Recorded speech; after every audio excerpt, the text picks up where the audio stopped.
Muy buenas tardes, jóvenes. Qué gusto saludarles nuevamente.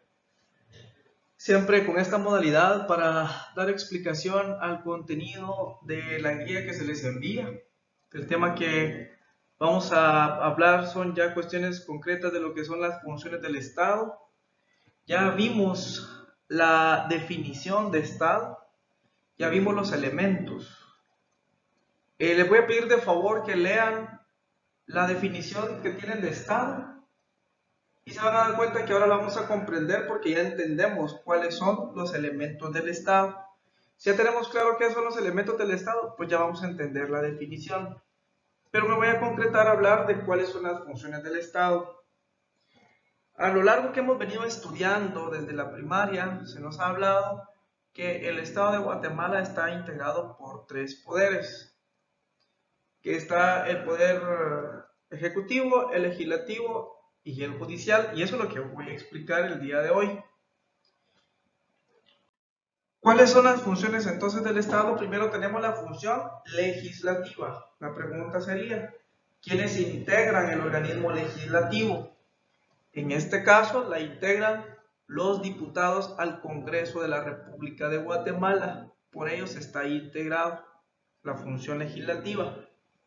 ¿En qué consiste la función de ellos? ¿Qué es lo que tienen que hacer los diputados? Pues es la actividad del Estado que se concreta en la formación y creación de las normas jurídicas. Es decir, que el que tiene la función de crear normas, en este caso ordinarias, es el organismo legislativo. Es decir, que la función que tienen los diputados, dentro de otras más, pero la fundamental de ellos, es la formación y creación de las normas jurídicas. Es decir, todo decreto que usted ve o que usted lee, toda ley que ha tenido a la vista, ha tenido que ser en su mayoría aprobado por el Congreso de la República. ¿Por qué? Porque la función legislativa, si la queremos resumir, podemos decir en qué consiste la función legislativa: en legislar. ¿Y qué es legislar? Formar y crear las leyes en Guatemala. Y esas leyes que se crean, ¿qué es lo que van a establecer? Cómo está organizado el Estado de Guatemala, también cómo deben de funcionar sus órganos, y también van a crear todas aquellas normas que van a disciplinar las relaciones que se dan entre el Estado y los ciudadanos. Y no solo el Estado con los ciudadanos, sino que también las relaciones que se dan de los ciudadanos entre sí. Es decir, la función legislativa consiste en eso, en crear leyes. Esa es la función principal de ellos. No es solo eso, pero esa es la función principal del organismo legislativo. Esa es la función que constitucionalmente le ha sido otorgada, porque las otras funciones las vamos a leer, entre otras, en el artículo 165 y 170 de la Constitución Política de la República de Guatemala, que esa es la función legislativa. Entonces, a veces se escucha que dicen que los diputados ganan solo por levantar la mano, que era un sistema que utilizaban antes en señal de aprobación de las normas jurídicas. Ahora utilizan tablero electrónico.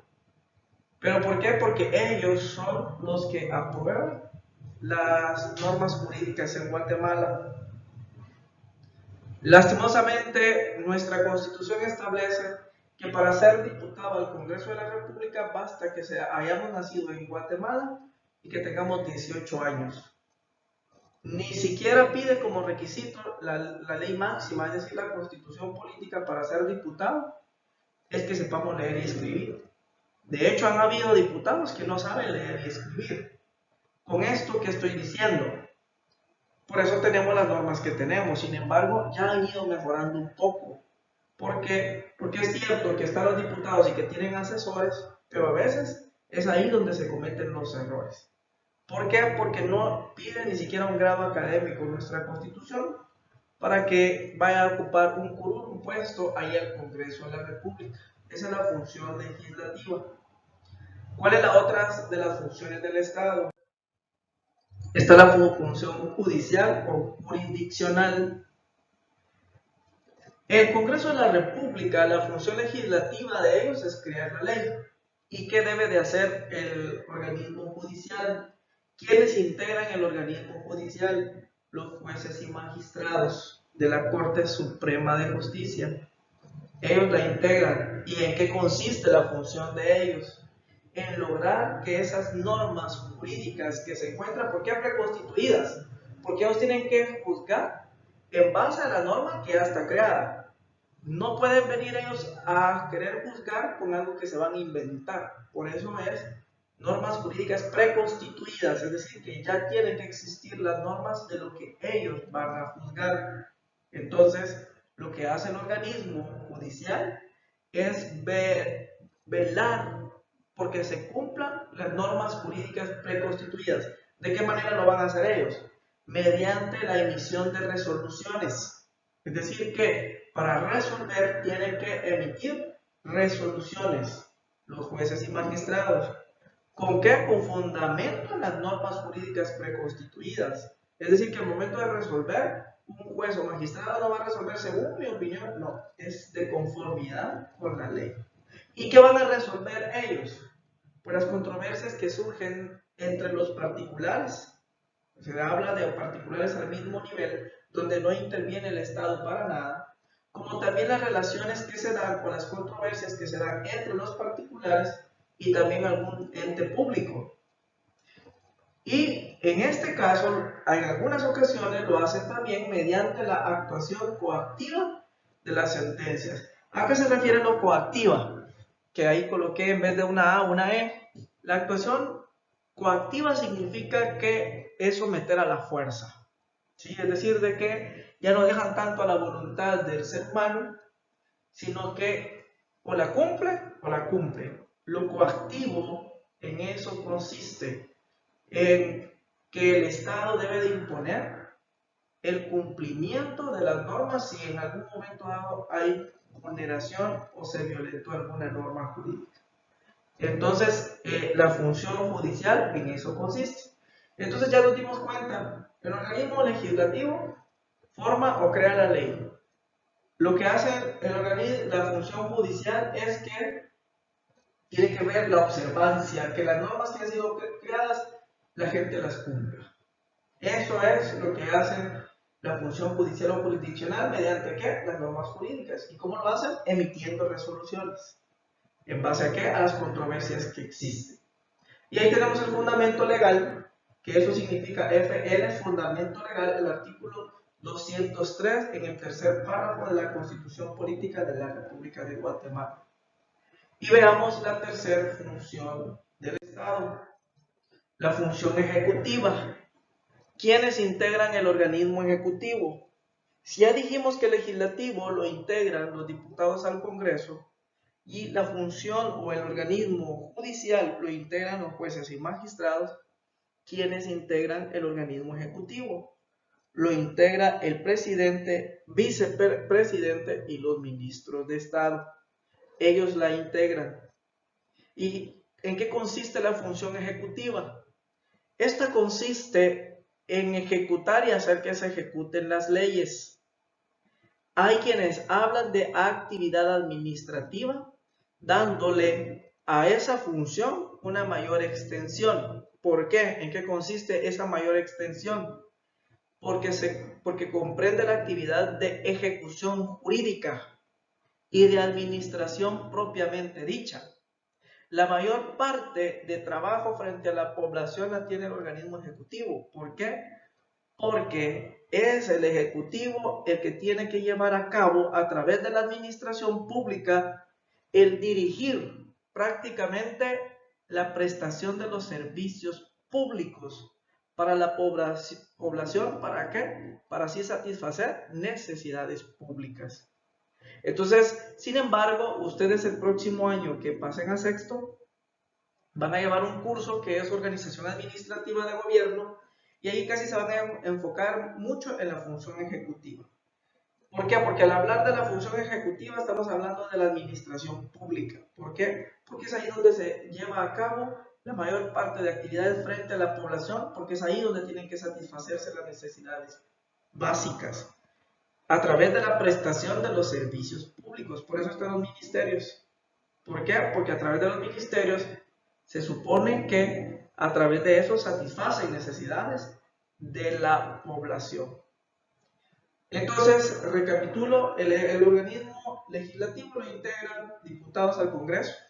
Ellos lo que tienen que hacer es legislar, formación y creación de las normas jurídicas. El organismo judicial está integrado por jueces y magistrados, y lo que ellos tienen que pretender es la observancia de las normas jurídicas, emitiendo resoluciones para que las normas jurídicas que han sido violentadas pues se puedan cumplir. Y la función ejecutiva, que es la actividad de la administración pública de sí, a través de la prestación de los servicios públicos. ¿Para qué?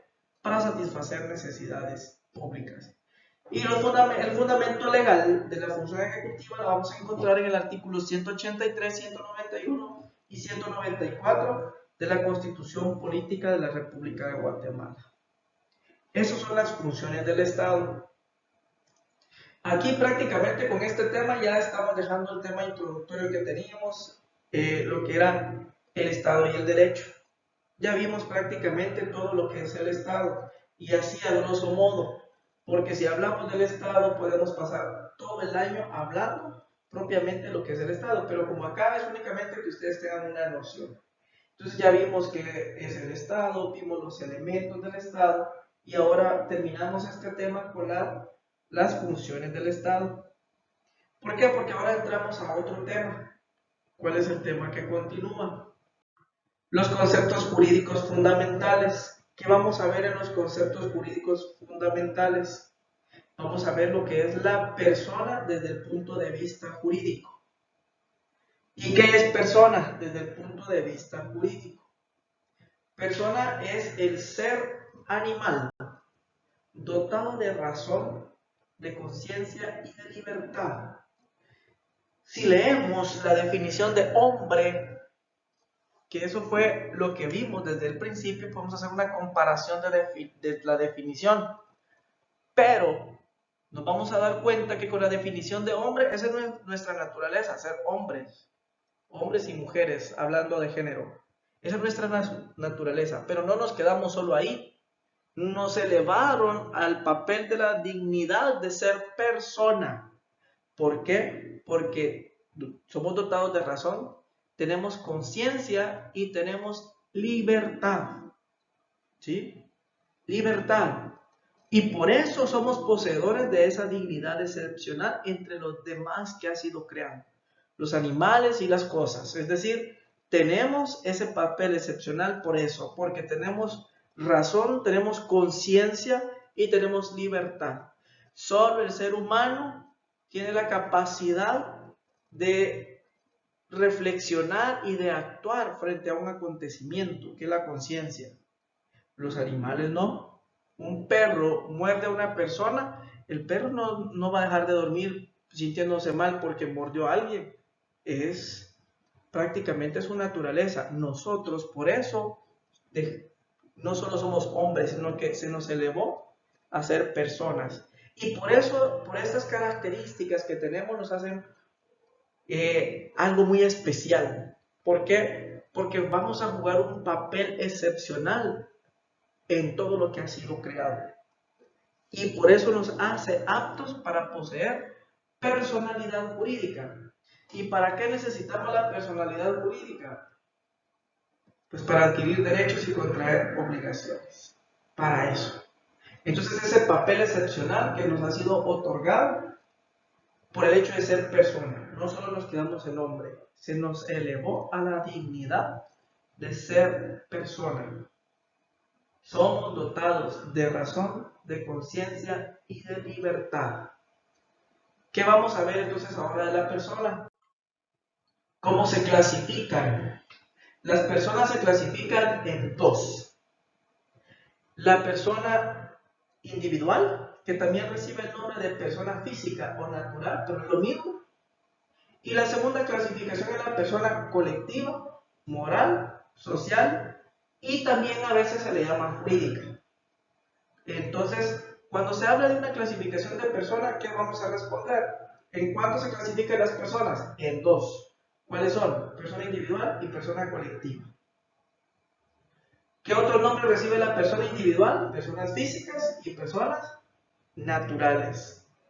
¿Y qué otro nombre reciben las personas colectivas? Morales, sociales, jurídicas.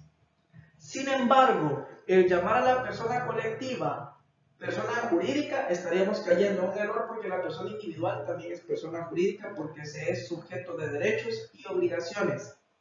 Lo ideal es personas colectivas, morales y sociales. Entonces, ya vemos esos conceptos jurídicos fundamentales, y por favor ahí me hacen una comparación de la definición que tienen de hombre con la definición de persona y vean la diferencia que hay. ¿Y en cuánto se clasifican las personas desde el punto de vista jurídico? En dos: personas individuales y personas colectivas. Entonces vamos a desarrollar ahorita lo que son las personas individuales, físicas o naturales. ¿Y qué vamos a decir de la persona física, natural o individual?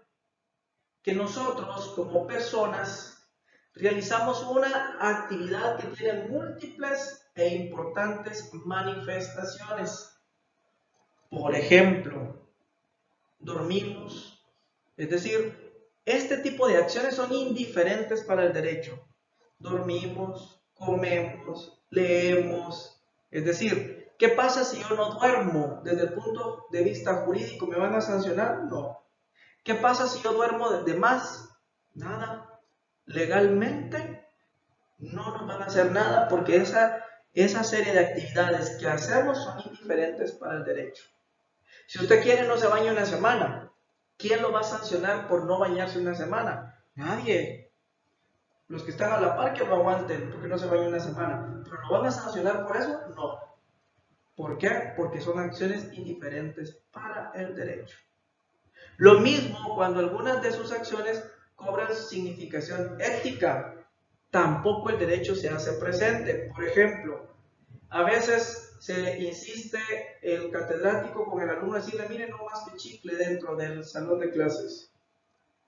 ¿Es una norma que se violenta prácticamente desde el punto de vista jurídico? No, pero sí desde la ética. Pero la parte ética le es indiferente al derecho. Es decir, ese tipo de cuestiones no está regulado porque es cuestión ética.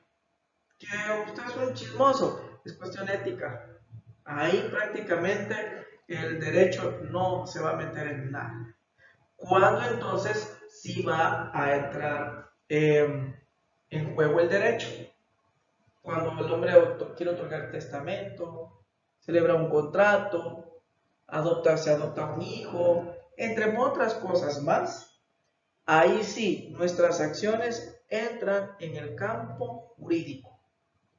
Y entonces se convierte en intermediario entre el mundo de los valores jurídicos y la realidad de la que forma parte.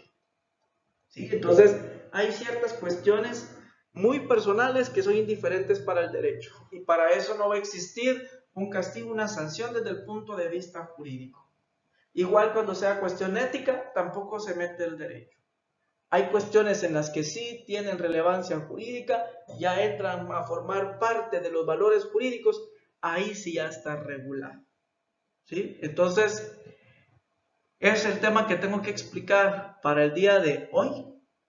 Veo que muchos no están escuchando los audios, y como prueba, en algunas ocasiones he dejado a través de los audios algún tipo de tarea. Hay quienes no están cumpliendo porque no lo están escuchando. Qué lástima. Y recuerda que si usted tiene algún tipo de duda, no se le olvide escribirme. Si tiene algún tipo de duda o algo que no entendió, yo con gusto se lo explico. De lunes a viernes en horario de 1 a 6 de la tarde. Por favor. Ya vamos a estar próximos a hacer el primer examen. Creo que la siguiente clase termino de explicar el tema de las personas individuales, y dentro de 15 días aproximado vamos a estar haciendo la primera evaluación con un valor de 4 puntos. El alumno que me envíe el día de hoy, 9 de febrero de 2021, que me diga cuáles son así solo el nombre de los 3 poderes del Estado. El primero que me lo envíe, lo voy a hacer acreedor a exonerarse del primer examen. El primero que lo haga, si uno de la A, uno de la B y uno de la C, el primero que lo haga, lo exonero. Pero eso sí, solo hoy, martes 9 de febrero. Otro día ya no aplica. ¿Sí? Es para verificar que estén escuchando los audios, que estén escuchando las explicaciones, y lo voy a premiar con eso. ¿Sí? Entonces, si hay alguien que le gana, yo le voy a decir a usted, mire, lo siento, ya le ganaron, porque ya exoneré al primero que me haya escrito.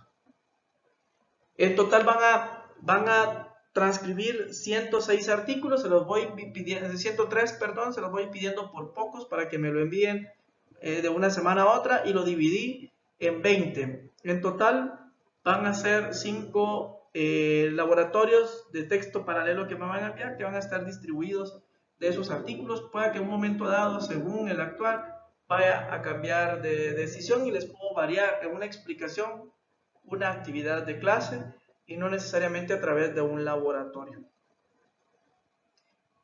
Es un gusto, un placer saludarles, que tengan una bonita tarde, muchas bendiciones para usted y para su familia. Un fuerte abrazo.